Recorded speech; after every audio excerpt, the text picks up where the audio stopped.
E aí pessoal, tudo bem?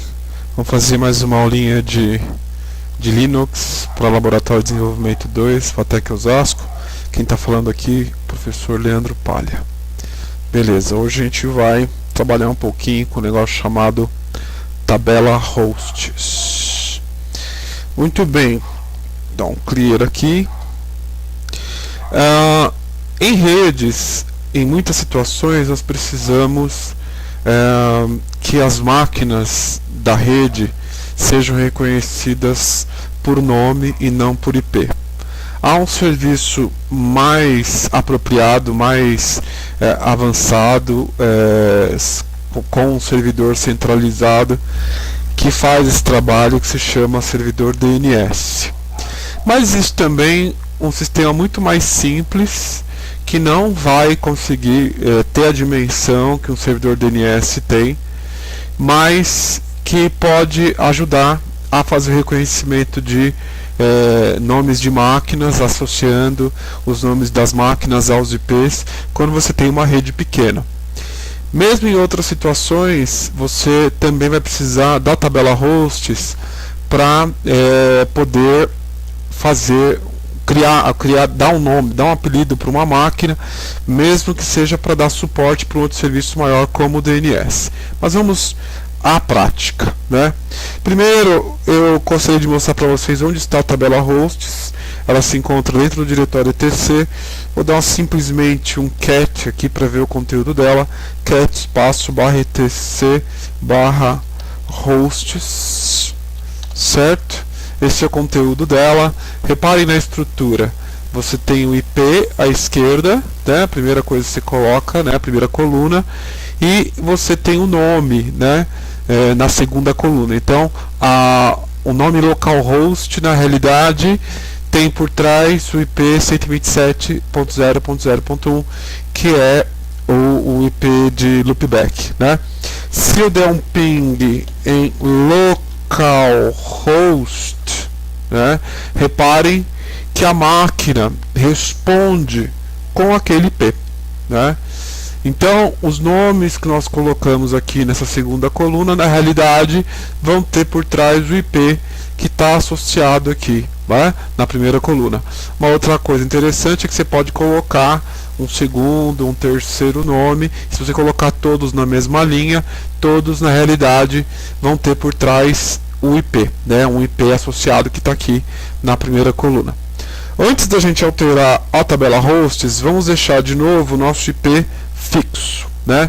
Vamos de novo editar o arquivo interfaces. Vou usar o editor nano mais uma vez, nano espaço /etc /network /interfaces, ok? Beleza, vamos colocar os parâmetros. A interface que nós estamos trabalhando é TH0, então alto ETH0. Eu sempre olho aqui para a estrutura de cima, né? Primeira linha alto LO, a segunda linha iFace, que a gente vai declarar ser estático ou dinâmico, então vamos fazer assim, iFace, no caso ETH0, inet, no caso static, deixar com IP fixo. Vamos colocar o endereço, address, 2 Ds, 2 S, colocar aí 192.68.100. digamos 13. Ok? Net mask, máscara de rede, 255.255.255.0, classe C padrão. Vamos deixar só esses parâmetros por enquanto. Ctrl O, Enter, Ctrl X para sair, Ctrl O para salvar, Ctrl X para sair. Vamos derrubar a interface e reativá-la. If down ETH0, depois if up ETH0. Muito bem. Legal. Vamos dar um if config aqui. Beleza. If config ETH0 é melhor. Beleza. Temos lá 192.168.100.13. Vou dar um ping para ver se ele responde. Comando ping, né? Testando comunicação. 168.100.13, tá? Respondendo direitinho. Tudo que a gente precisa fazer agora é editar a tabela hosts e associar a esse IP. Em geral, deixa eu dar um clear aqui. Em geral, é legal fazer uma cópia de segurança do arquivo de configuração que você está trabalhando. Por enquanto, eu não fiz isso nem com interface, não vou fazer agora com a tabela hosts, porque eu considero que são arquivos extremamente simples num primeiro momento.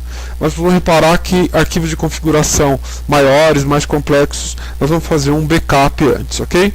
Fazer assim então, nano espaço /etc /hosts, ok? Temos lá o nosso arquivinho hosts. Vamos colocar aqui o IP 192.68.100.13. Vou apertar a tecla Tab, poderia ser espaço também, e vou associar a um nome. Vou colocar aqui, digamos, nossa máquina. Colocar aqui sem acento, sem nada. Deixei aquele Mzinho maiúsculo lá, ok? Tem que tomar cuidado, né? Porque o Linux é case sensitive. Então, se você coloca em maiúsculo aqui, tem que colocar em maiúsculo lá na hora que estiver testando, certo? Vou dar um Ctrl e Enter e vou dar um Ctrl X, certo? Muito bem. Então, se tudo deu certo, se eu der o comando ping nossa máquina, vamos ver o que acontece. Percebe? O que está acontecendo é que esse nome, nossa máquina, está associado agora ao IP 192.168.100.13. Isso pode ter bastante usos, né? Então pode ser muito interessante em alguns momentos, em uma situação qualquer, você precise colocar o nome da máquina e associá-lo a um IP, tá bom? De maneira simples. Um abraço para vocês, até a próxima.